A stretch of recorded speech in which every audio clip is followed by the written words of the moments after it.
नमस्कार दोस्तों, स्वागत है आप लोगों का हमारे चैनल मैथ्स मेकर में।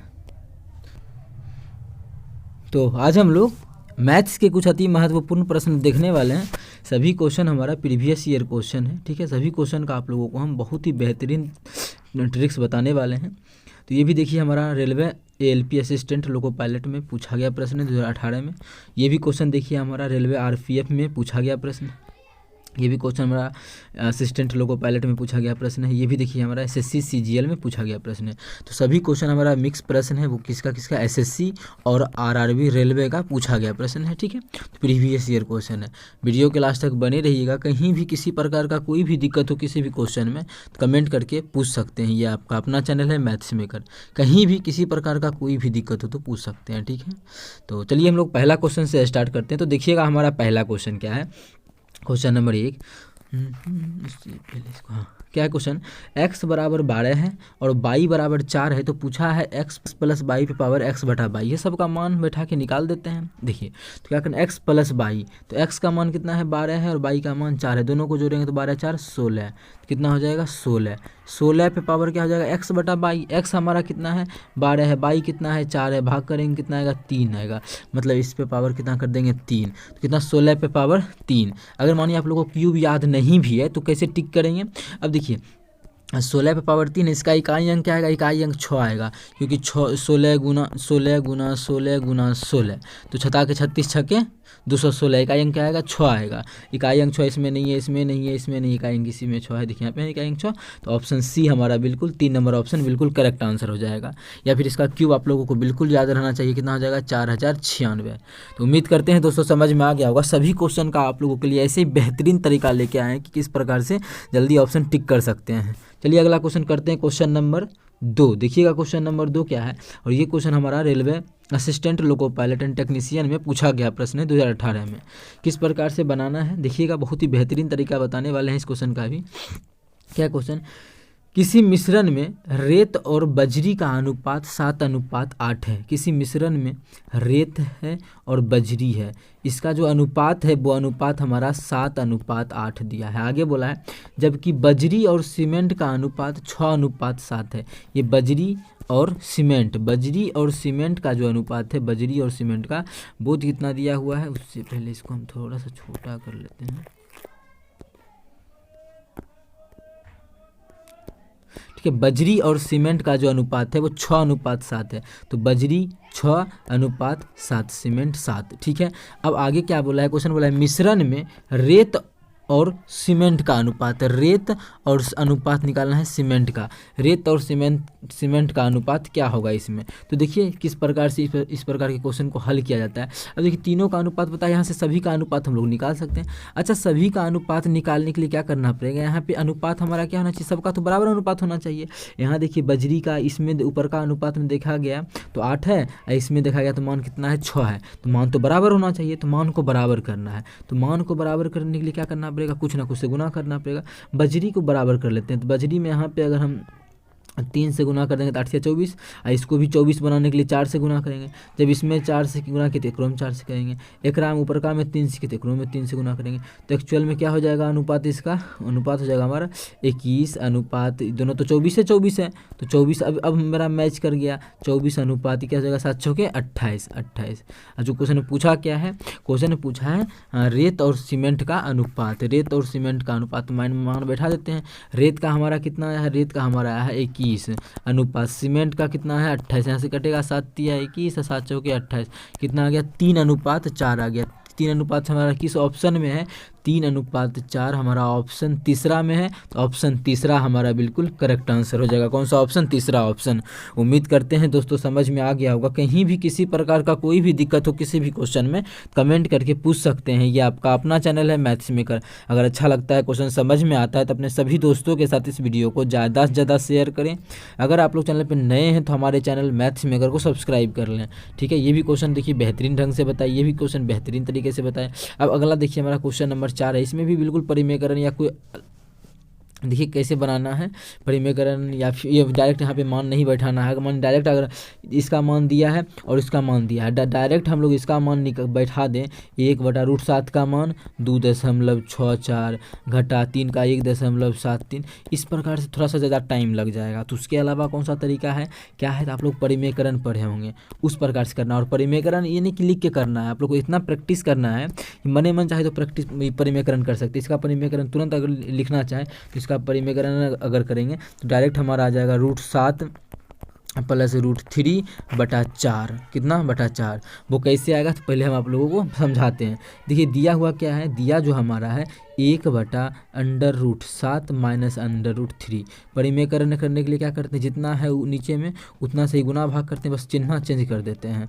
√7 प्लस √3 से गुना भी कर देंगे और √7 √7 प्लस √3 से भाग भी कर देंगे।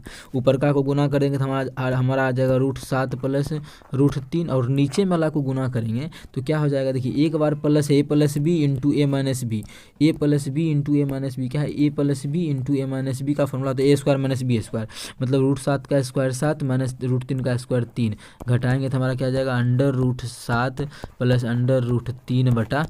ये हम देखिए डायरेक्ट लिख दिए थे और इस प्रकार से हल किए तो यही आया। इसलिए बोले आप लोगों को ये चीज़ याद रखना पड़ेगा, या फिर प्रैक्टिस करने से खुद ब खुद याद हो जाएगा सारा कुछ, ठीक है। तो ये सब प्रैक्टिस पे निर्भर करता है, जितना आप लोग प्रैक्टिस कीजिएगा उतना ज़्यादा अच्छा है। तो ये आप लोगों को हम समझा दिए, वहीं से हमारा ये मान आया हुआ है।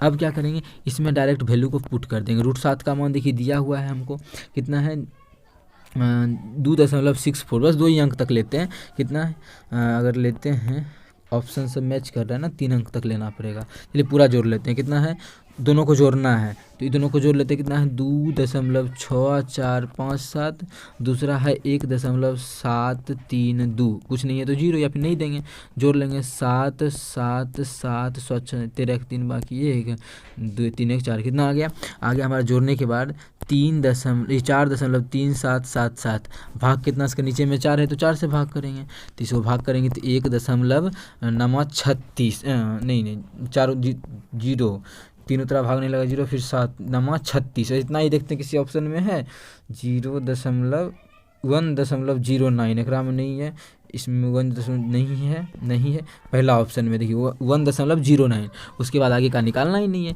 इतना में ही हमारा ऑप्शन ए बिल्कुल करेक्ट आंसर हो जाएगा। कौन सा ऑप्शन, ऑप्शन ए। इसी प्रकार से एग्जाम में बिल्कुल आप लोगों को बनाना है, ठीक है। कहीं भी किसी प्रकार का कोई भी दिक्कत हो किसी भी क्वेश्चन में तो कमेंट करके पूछ सकते हैं, बहुत ही कम सेकंडों में चाहे तो हम लोग क्वेश्चन को सॉल्व कर सकते हैं, ठीक है। लेकिन आप लोग को समझाते हैं बताते हैं तो आप लोग बिल्कुल ऐसा क्वेश्चन को बना के प्रैक्टिस किया कीजिए, जिससे कि और ज़्यादा स्ट्रॉन्ग हो जाए ये चैप्टर, ठीक है। तो चलिए डेली हमारे चैनल पे सुबह के 6 बजे और शाम के 7 बजे मैथ्स का वीडियो आता है, आप लोग चाहें तो देख सकते हैं। किसी भी वीडियो में कहीं भी दिक्कत हो तो कमेंट करके पूछ सकते हैं, ये आपका अपना चैनल है मैथ्स मेकर। तो देखिएगा हमारा क्वेश्चन नंबर 4 क्या है, यदि समीकरण इतना बराबर 0 और इतना बराबर 0 का कोई हल नहीं है तो के का मान। अच्छा आप लोग 9th-10th में पढ़े होंगे 3 कंडीशन होता है, ये देखिए रेल ड्राइवर में पूछा गया प्रश्न है, इसलिए हम ऐसा क्वेश्चन आप लोगों के लिए लेके आए तो कैसे बनाना होता है। तीनों कंडीशन आप लोगों को हम इसी वीडियो में बताने वाले हैं, ठीक है। तो देखिएगा तीनों कंडीशन क्या क्या है, इसमें जो कंडीशन बोला है वो तीनों में से एक कंडीशन का उपयोग करना है। ये बोला है कि कोई हल नहीं है, तो पहले जान लेते हैं कि कब क्या होता है। अब देखिए अगर A1/A2 बराबर नहीं हो B1/B2 तो इसका अद्वितीय हल होता है। अगर दूसरे अर्थ में बोले तो केवल एक हल होता है, कितना, केवल एक हल होता है, ठीक है, केवल एक हल, ठीक है, ये हो गया। और इसका रेखा होता है प्रतिच्छेदी रेखा, ऐसा रेखा, ठीक है। ग्राफ जब खींचते हैं तो इसका 10th क्लास में खींचेंगे, ऐसा रेखा खींचाता है, इसका ग्राफ जो खींचाता है प्रतिच्छेदी खींचाता है, कैसे तो कैसे। अब देखिए दूसरा क्या कंडीशन था, ये पहला कंडीशन है। दूसरा कंडीशन हमारा होता है A1/A2 बराबर B1/B2 बराबर C1/C2। अगर तीनों बराबर होता है तो इसका अनंत अब अनेक हल होता है, कितना होता है, अनेक हल होता है, इसका अनेक हल होता है, अपरिमित रूप से अनेक हल होता है। इसका जो रेखा खिंचाता है संपाती है कि मानिए ये है रेखा तो दूसरा जो खिंचाएगा इसी के ऊपर ऐसे खिंचा जाएगा, ये होता है संपाती रेखा। ठीक है, ये दोनों समझ में आ गया। लेकिन हमको ये अनेक हल का कंडीशन आ गया, ये एक हल का, लेकिन क्वेश्चन में क्या चाहिए, कोई हल नहीं का कंडीशन। अब तीसरा जो कंडीशन होता है वही हमारा होता है कोई हल नहीं होने का कंडीशन। ठीक है, तो वो भी अभी आप लोगों को हम समझा देते हैं। उससे पहले ये दोनों कंडीशन का तो यूज नहीं है, तो इसको हम लोग छोटा करके क्यों ना साइड कर दें। ठीक है, तो देखिए अगर आप तीसरा कंडीशन पर, तीसरा क्या होता है, A1/A2 बराबर हो B1/B2, लेकिन तीसरा जो है बराबर नहीं हो C1/C2, तो इसका कोई हल नहीं होता है। इसका जो होता है कोई हल नहीं होता है। क्या होता है, कोई हल इसका नहीं होता है। तो उसी में पूछा है के का मान, तो इसी में हम लोग मान बैठा के का मान क्या कर लेंगे, निकाल लेंगे, जिसके लिए कि समीकरण का कोई हल नहीं होगा। चलिए हम लोग निकाल लेते हैं। A1/A2, A1 कितना है 6 है, बटा A2 कितना है, A1 A2 तो पता ही होगा, ये हमारा A2 ने x वाला होता है A1 और इस x वाला A2, तो 6/15 बराबर इधर बैठाएंगे B1/B2, B1 कितना है -5 बटा B2 कितना है, B2 हमारा देखिए यहाँ पे के दिया है। C1 कितना है, C1 हमारा 11 है बटा C2 कितना है -9 है, तो -9 है। ठीक है, बराबर नहीं होना चाहिए। हम इस दोनों से हल करके के का मान निकालेंगे, या इस दोनों से भी हल करके निकाल सकते हैं, जहाँ से मन करे वहाँ से निकालेंगे। हम आंसर क्या होगा, हमेशा हमारा सेम ही आएगा। ठीक है, अगर मानिए इस तरफ से क्या पूछा कोई हल नहीं है तो के का मान ज्ञात करें, के का मान। ठीक है, इधर से हम लोग निकाल लेते हैं, इस दोनों को हल करेंगे तो क्या हो जाएगा, इधर से हल करें तो हमारा आ जाएगा 11 के बड़ा, ये दोनों को गुना किए तो ये दोनों को गुना करेंगे तो बराबर नहीं होना चाहिए।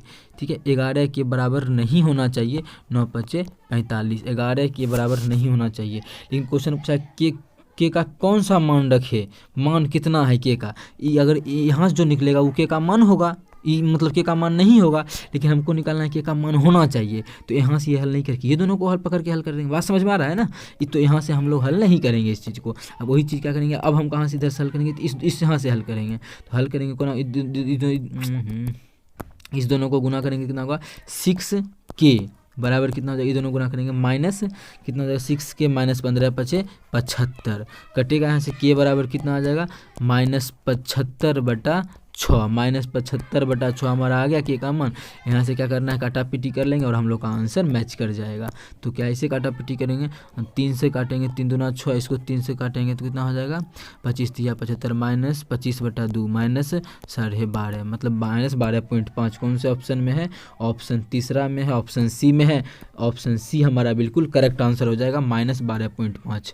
उम्मीद करते हैं दोस्तों समझ में आ गया होगा। कहीं भी किसी प्रकार का कोई भी दिक्कत हो किसी भी क्वेश्चन में कमेंट करके पूछ सकते हैं। ये आपका अपना चैनल है मैथ्स मेकर।